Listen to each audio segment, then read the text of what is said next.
의식적으로 동성애 차별금지법 이렇게 불렀습니다. 근데 저 제정을 추진하는 사람들은 다양한 이름으로 부릅니다. 특히 포괄적 차별금지법 이렇게 다양한 이름으로 부르는데요.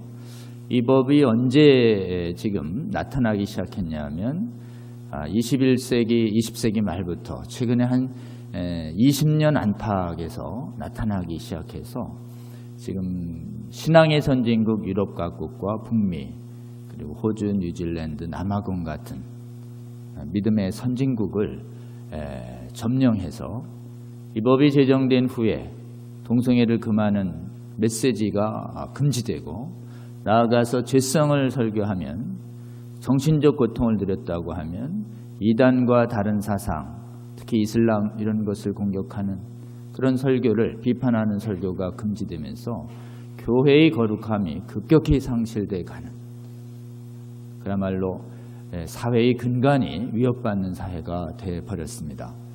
이 악한 법을 만들어내는 이념과 학문이 있습니다. 이것을 동성애 정당화 이론들, 이데올로기 이렇게 부릅니다. 우리나라에선 이 제정론자들이 국제기구를 점령해서 각국의 인권기구의 제정 압박을 넣고 있기 때문에 우리나라도 2007년부터 제정이 추진됐습니다. 역대 정권 진보 보수 가리지 아니하고 법무부 국가인권위원회에서 추진 중에 있습니다. 근데 지금 우리나라는 이 정도의 소득과 복음화율을 가진 나라 중에 이 차별금지법을 무려 15년, 16년 이상을 막아내고 있는 나라는 세계에서 유일합니다. 대한민국이.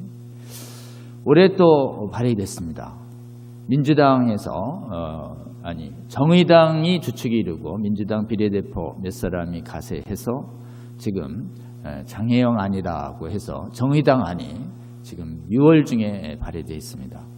한국계는 또 긴장하고 있습니다. 무엇보다 도 긴장하는 이유는 이 법의 제정을 지지하는 사람들은 소위 정치적으로 진보적인 성향을 가진 데에서 이게 강한 의지를 가지고 추진하는 경향이 있습니다. 근데 지금 아시다시피 국회 의석분포가 진보가 거의 슈퍼파워 180석을 가졌다고 이렇게 여겨지는 상황에서 그 어느 때보다도 통과가 허기다라고 생각해서 정의당과 인권위는 아주 총력을 기울이고 있습니다. 한국의 교회는 이 법의 제정 위기가 너무도 심각하다라고 생각해서 지금 교단과 주요 교단 차원에서 이 차별금지법의 위험성을 알리는 대대적인 차별금지법 제정 반대 운동을 전국적으로 전개하고 있습니다.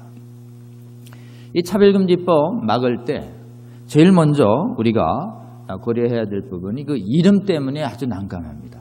이름이 선하고 정의롭고 괜찮게 돼 있어요. 그래서 이름이 굉장히 위선적으로 되어 있습니다. 그 이름에 나타나 있는 위선적인 법률을 우리가 한번 좀 막았으면 좋겠습니다. 먼저 이게 차별을 금지한대요. 이 차별을 금지하자니까 반대하면 차별을 조장하자는 거냐, 차별금지 반대하냐 이렇게 반격을 당하죠. 겉모습이 좋기 때문에 그렇습니다. 원래 차별을 금지하는 말은 복음에서 믿음에 있어서 구원받을 때 헬라인, 유대인 차별 없다라는 로마서 3장 22절에 나오는 복음의 용어이고 하나님이 금하신 차별은 인간이 선택할 수 없는 인간의 속성, 민족 같은 거예요. 남녀, 피부색, 인종 이런 가지고 차별하지 말라라고 하는 게 원래 복음의 메시지입니다. 그리고 실제로는 이런 차별을 해소하기 위해서 기독교는 역사적으로 큰 기여를 해왔습니다. 이 차별을 금지한다는 복음의 옷을 입고 나타나서 실제로는 동성애를 금하고 악을 악이라고 얘기하면 동성애를 옹호하고 지지하고 악행을 행하는 사람이 나 저 말에 정신적 고통을 받았어요. 이러면 악을 미워했는데 악인을 정죄했다고 우기는 것이에요.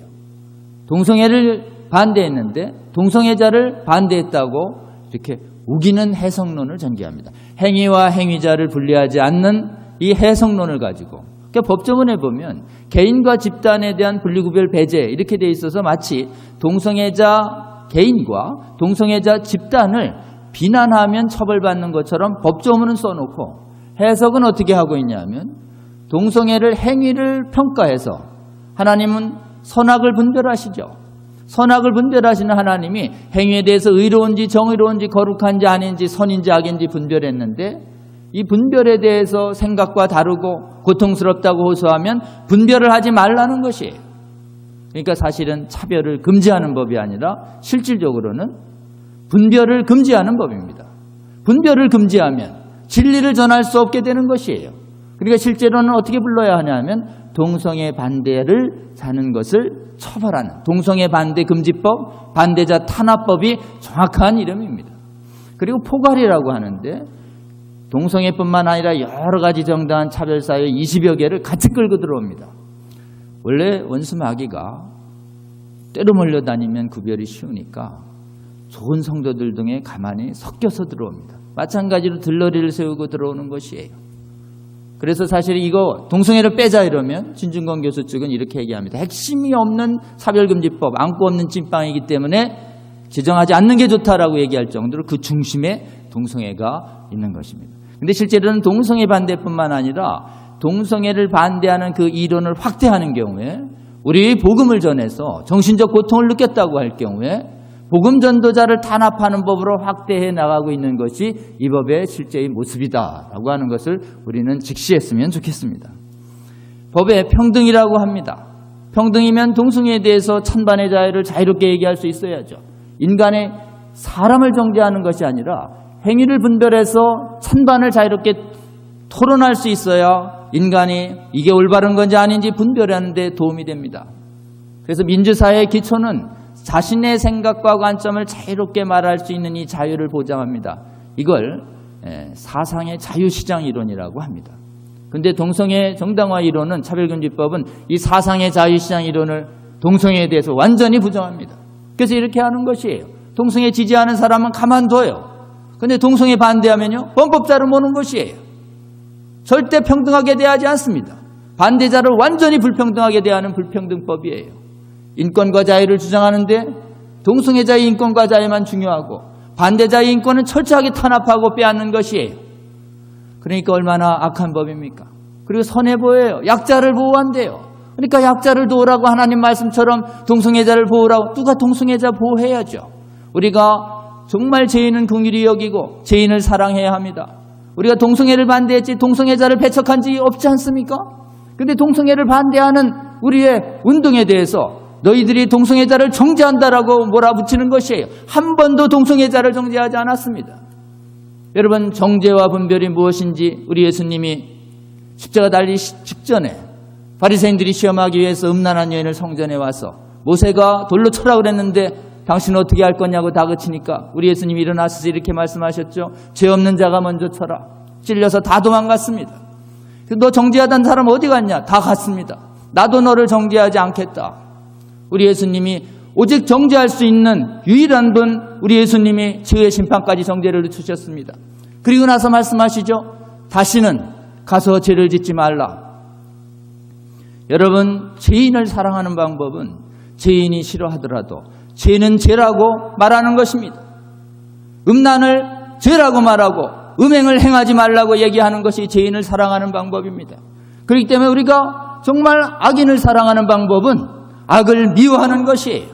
근데 이 동성애 정당화 이론은 악을 미워하면 악인을 정죄했다고 막 우기면서 악을 미워하라는 성경의 메시지를 일체 전하지 못하게 하니 하나님의 거룩이 악에 대한 거룩한 진노가 이 성경의 대부분을 차지하는데 성경의 복음의 메시지를 전하지 못하면 우리가 어떻게 죄로부터의 회개를 촉구할 수 있겠습니까?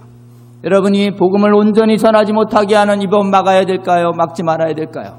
저는 성경에 비해서 반성경적인 악법이고 악을 미워라고 하는 우리 하나님의 말씀을 성경의 말씀을 지키지 못하게 하는 악법이기 때문에 우리가 막아야 한다고 성경에 비해서 단호하게 믿습니다. 여러분 사람들에게 알려주세요. 성경을 그대로 가르쳤다고 처벌하는 법인데 이 성경을 그대로 가르쳤다고 범법자로 못해서 무거운 책임을 묻는 법인데 가만히 있는 게 정상인가 막는 게 정상인가?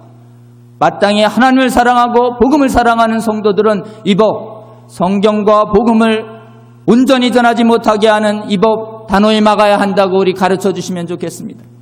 여러분 동성애를 정당화하는 이론 중에 가장 무서운 이론이 신학으로 동성애를 정당화하는 퀴어 신학이라는 게 있습니다. 이 퀴어 신학은 지금 아까 말씀드린 차별금지법이 제정된 나라의 신학교에 버젓이 하나의 신학으로 가르쳐요. 그러니까 이 퀴어 신학을 받아들인 목회자들이 점점점 자라나서 교권을 장악했습니다. 성공회의 교권 장악했고 루터교의 교권을 장악했고 유감스럽게도 한국에 가장 영향력을 준 미국의 장로교단도 장악했어요. 감리교단도 교권을 양분해버렸습니다. 그래서 유감스럽게도 서양의 신학교에 갈 경우에 퀴어 신학을 가르치는 데 갈 때 이 지금 동성애를 정당화하는 신학을 배우는 것입니다. 여러분, 이 동성애 정당화하는 신학의 결론은 이렇습니다. 신구약에 하나님이 금하신 동성애를 금하는 말씀 오늘날 적용되지 않는다라는 말씀을 하나님의 이름으로 얘기합니다. 그것은 하나님의 말씀일까요? 자기 생각일까요? 자기 생각이죠. 자기들의 생각을 하나님의 말씀에 빗대어서 말하는 자에 대해서 하나님은 단호하게 경고하십니다. 구약을 통해서 내가 말씀을 준 바도 없는데 하나님 말씀이라고 전하는 거짓 선지자 화했을진저. 그리고 실제로는 하나님의 말씀을 풀어내는 사람이 하나님의 말씀을 왜곡이 풀어낼 때 외식하는 율법 학자들과 바리새인들에 대해서 하나님은 동일하게 우리 예수님이 이 땅에 오셔서 동일한 사실은 화를 경고하셨습니다. 그리고 복음을 전할 때 중요한 복음을 빼고 왜곡해서 마치 할례를 받아 하고 제사를 지내야 구원을 받는다라고 하는 다른 복음이 전해질 때 사도 바울은 다른 복음을 전하질 자에 대해서 화를 강하게 경고했습니다. 여러분, 이 법 거짓 선지자들이 이렇게 교단을 점령하는 경우에 하나님의 말씀을 왜곡해서 전하고 동성애자 목사가 임명되고 동성결혼을 하나님의 이름으로 축복하는 어리석은 일까지 지금 서구에서는 벌어지고 있는 것이에요. 이 시대의 거짓 선지자들입니다. 이 퀴어 신학이 지지하는 차별금지법, 정의로운 법이지만 실제로는 악을 행하는 법이에요. 그러니까 외식하는 법률의 모습을 가지고 있습니다. 외식하는 율법학자들에 대해서 우리 주님께서 화있을진저 경고했습니다. 여러분, 그러니까 결론적으로 얘기하면 이 차별금지법, 그리고 차별금지법을 지지하는 퀴어 신학은 이 시대의 거짓 선지자예요.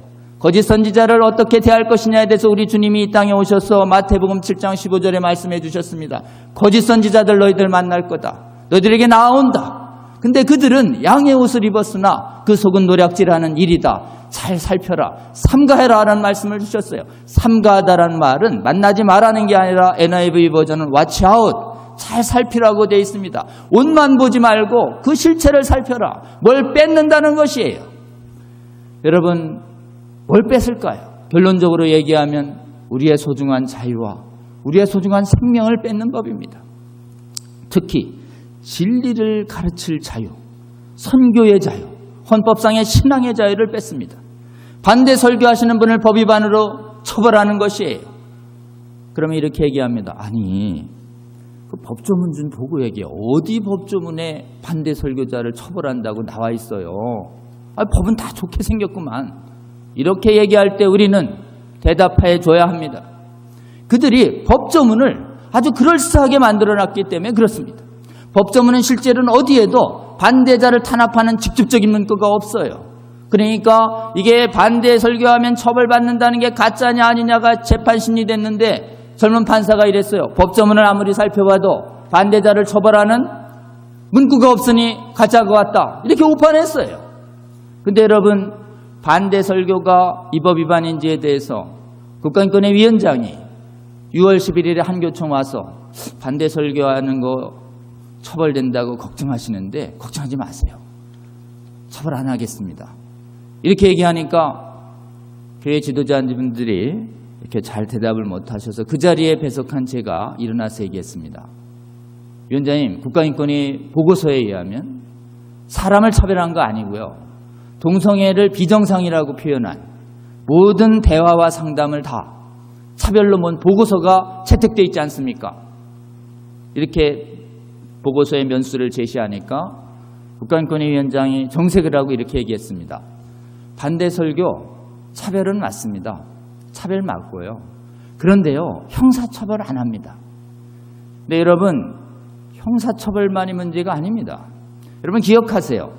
반대 설교는 이 법 위반 차별이 맞다고 국가인권위원장이 직접 말했습니다. 그리고 보고서가 그렇게 말하고 있어요. 그리고 차별금지법을 제정하는 모든 논문들은 전부 동성애를 죄라고 하는 설교를 다 차별로 예시하고 있습니다.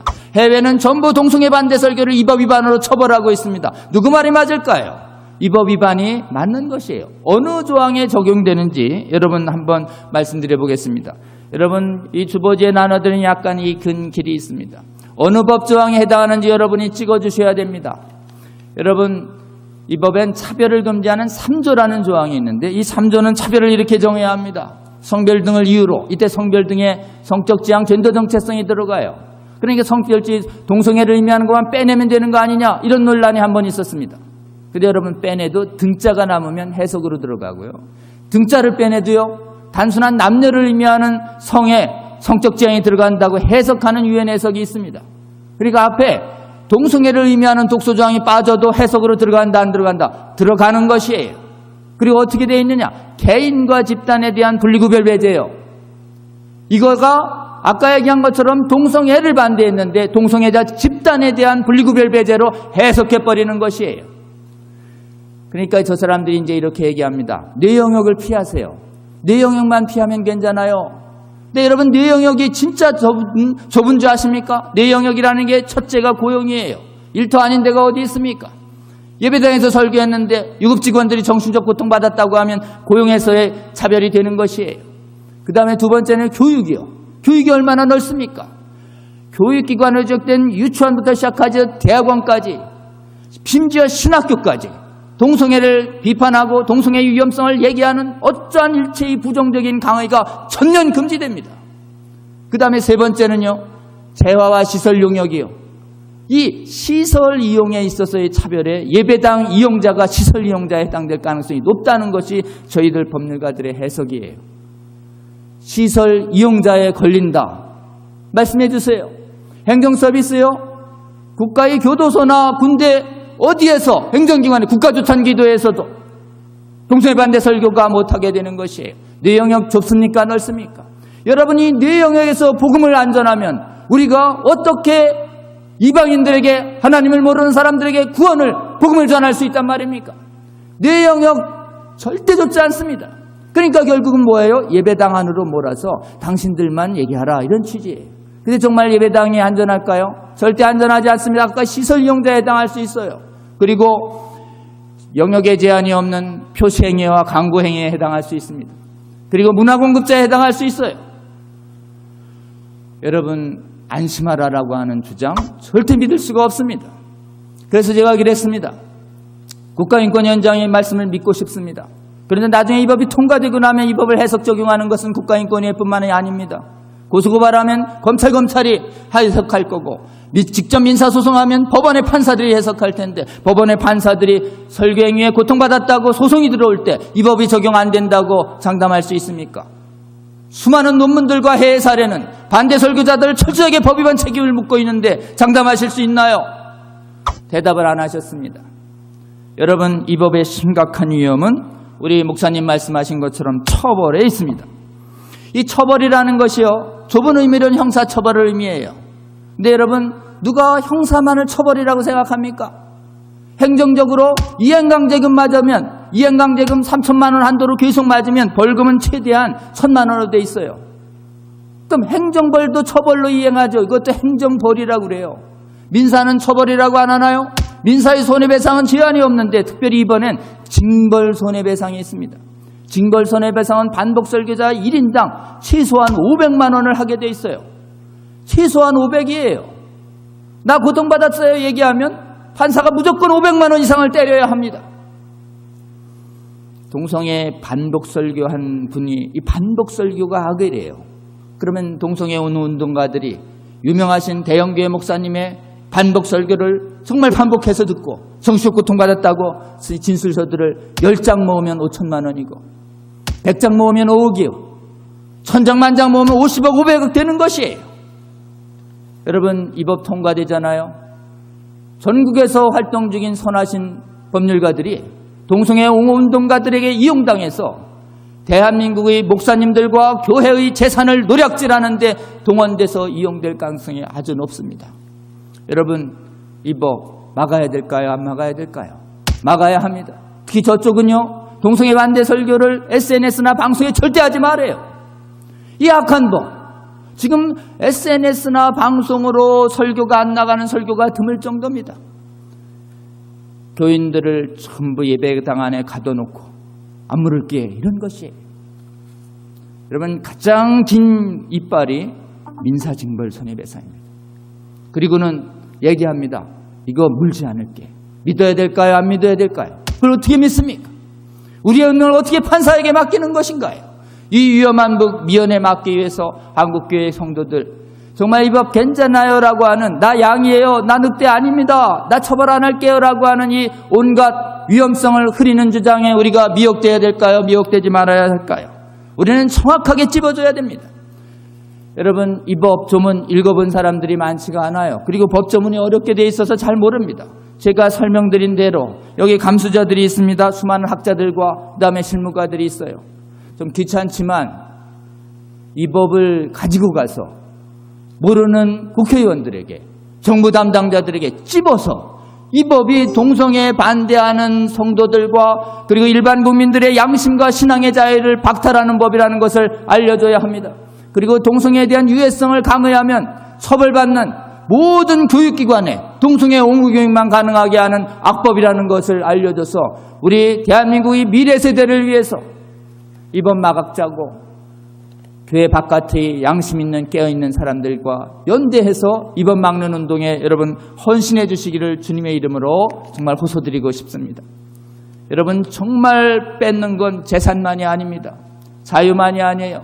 이 자유가 뺏긴 독재국가, 동성애 우상화 독재국가가 오고 있는데 이 독재에 맞서서 우리의 소중한 자유를 지켜내는 일에 우리 광주의 성도 여러분, 시민 여러분들이 먼저 선도적으로 앞장서 주시기를 주님의 이름으로 호소드리고 싶습니다. 근데 진짜 뺏는 건 영혼이에요. 거짓말을 고지 듣는 내 백성들의 영혼이 죽어간다라는 게 우리 하나님의 진단입니다. 거짓 선지자를 왜 그렇게 강하게 화를 경고하느냐 하면 네가 하나님의 이름으로 거짓말을 전했기 때문에 그 말을 고지 듣는 내 백성들의 영혼이 죽어간다라는 것이 에스겔서 13장 19절에 나오는 거짓 선지자의 해악인 것입니다. 여러분, 고린도 교회에 한때 남색하는 자 탐색하는 자도 하나님 나라에 들어갈 수 있어. 율법의 행위로 구원받는 게 아니야. 믿음으로 구원받으니까 동성애 계속하면서도 믿음 유지하면 하나님 나라에 들어갈 수 있다는 말이 고린도 교회에 들어왔습니다. 그때 고린도전서 6장 9절에 사도 바울은 아주 단호하게 얘기합니다.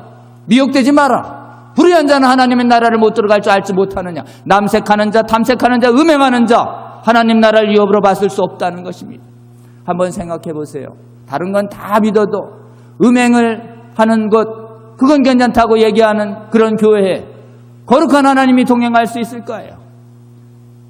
성경은 분명하게 하나님의 백성의 영혼을 죽이고 하나님 나라를 유업으로 받을 수 없다고 얘기합니다.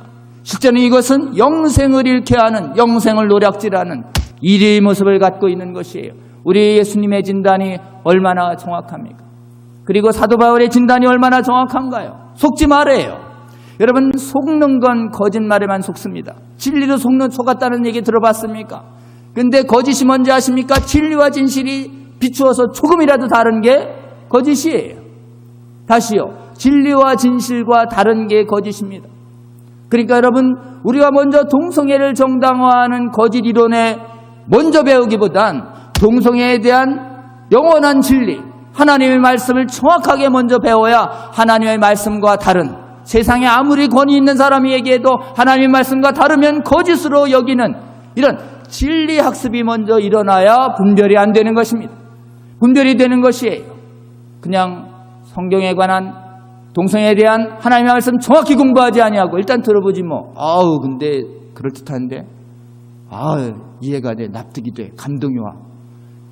이거 가지고 믿다가는 여러분 속기 딱 좋은 것입니다. 동성애 정당화 이론은 아주 세상적으로 뛰어난 논리력이 뛰어난 사람들이 만들어낸 이론이기 때문에 성경을 비추어서 분별하지 않으면 굉장히 그럴싸합니다. 대표적인 거짓말이 4가지입니다. 타고난데요. 유전자가 있다는 주장이 한때 있었습니다. 근데 최근에 조사할수록 유전자가 없는 것이에요. 여러분, 동성애는 타고나지 않습니다.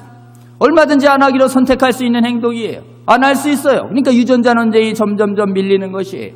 그러니까 이렇게 얘기합니다. 성적 지향, 동성애에 이끌리는 감정은 못 바꾼대요. 여러분, 기도한다고 감정이 안 바뀌죠. 죄악의 감정이 싹 사라지게 하지 않습니다, 하나님은.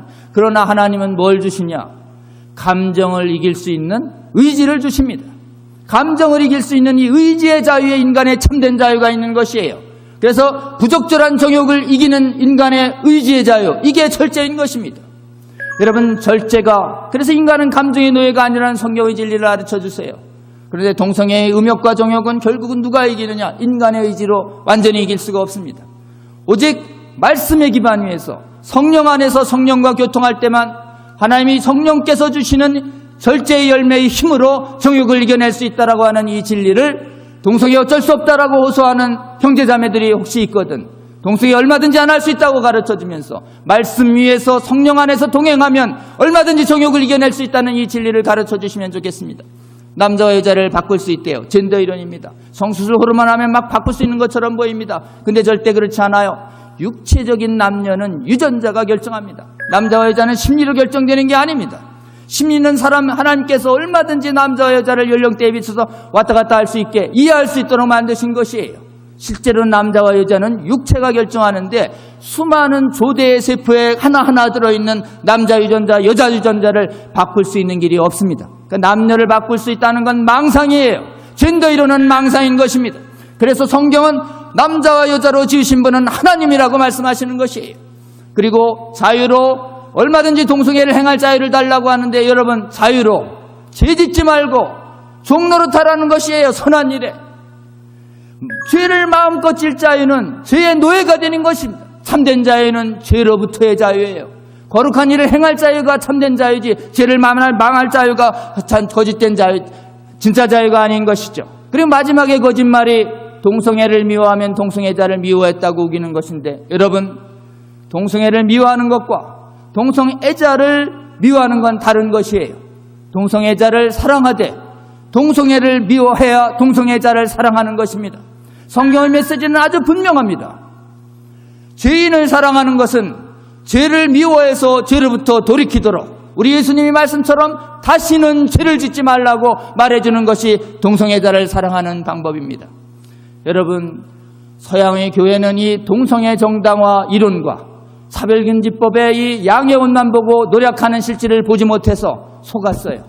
그래서 서양의 교회는 이 계획을 통과시키고 나서 교회가 큰 타격을 받고 있는 것이에요.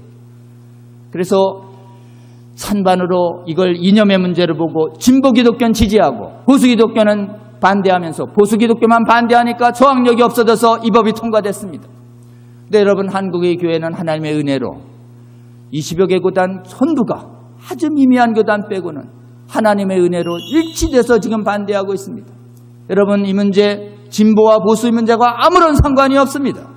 성경의 문제이고 믿음의 문제인 것이에요. 여러분, 복음 안에서 현 정부를 지지할 수도 있고 반대할 수도 있죠. 하도 정치가 어수선하니까 정부의 지지 여부를 놓고 성도들이 막 분열되고 쪼개져 있습니다. 여러분, 설사 그렇게 자기 주장을 정치적으로 강하게 얘기한다 하더라도 차별금지법은 어떤 것인가요? 차별금지법은 정치와 전혀 상관없는 우리의 믿음의 문제이고 성경의 문제인 것입니다. 그러니까 정치적인 견해로 설사 좀 관계가 소원했던 성도들하고도 우리가 힘합쳐서 연대해서 이 법 막아야 될까요? 분열돼야 될까요? 여러분, 이 법 정치적으로 분열되면 진보 보수의 문제를 해결하면 이 법은 여지없이 통과됩니다. 그러니까 지금 한국교회가 하나님의 은혜로 한국교총이 20여 개 교단이 일치되게 반대해서 똘똘 뭉쳐 반대한다고 성명서를 냈어요. 전국의 7만여 교회가 이 법 반대하는 운동에 적극 나서달라고 교단의 총회장님들이 호소하고 있습니다. 그런데 아직 전국의 교회의 성도님들은 이 법이 이렇게 위험한지 아는 분이 많을까요? 모르는 분이 많을까요? 모르는 분이 많아요. 국회의원들도 이 법을 제대로 공부하지 않은 사람들이 많습니다. 그러니까 여러분, 우리처럼 예수님 말씀처럼 삼가에서 잘 살피는 이 학습 모임과 강연 모임과 세미나 모임이 열심히 일어나야 되고, 이걸 잘 살핀 이 자료들, 그리고 이것이 맺어가는 악한 해외의 열매들, 가정을 폐기하고 교육을 파괴하고 수많은 반성경적인 일이 일어나는 해외의 악한 열매들을 보여주면서 차별금지법 막는 활동 열심히 해야 성도들이 충분히 깨어난 성도들이 정말 아직 모르는 국민들도 깨어내서 다시는 이 차별금지법 위장술에 속지 않는 한국교회와 국민 될 수 있도록 여러분 꼭 헌신해 주시길 바랍니다. 그리고 이 법을 막는 것은 기독의원들에게 달려 있어요. 기독의원이 125, 124명이라고 합니다.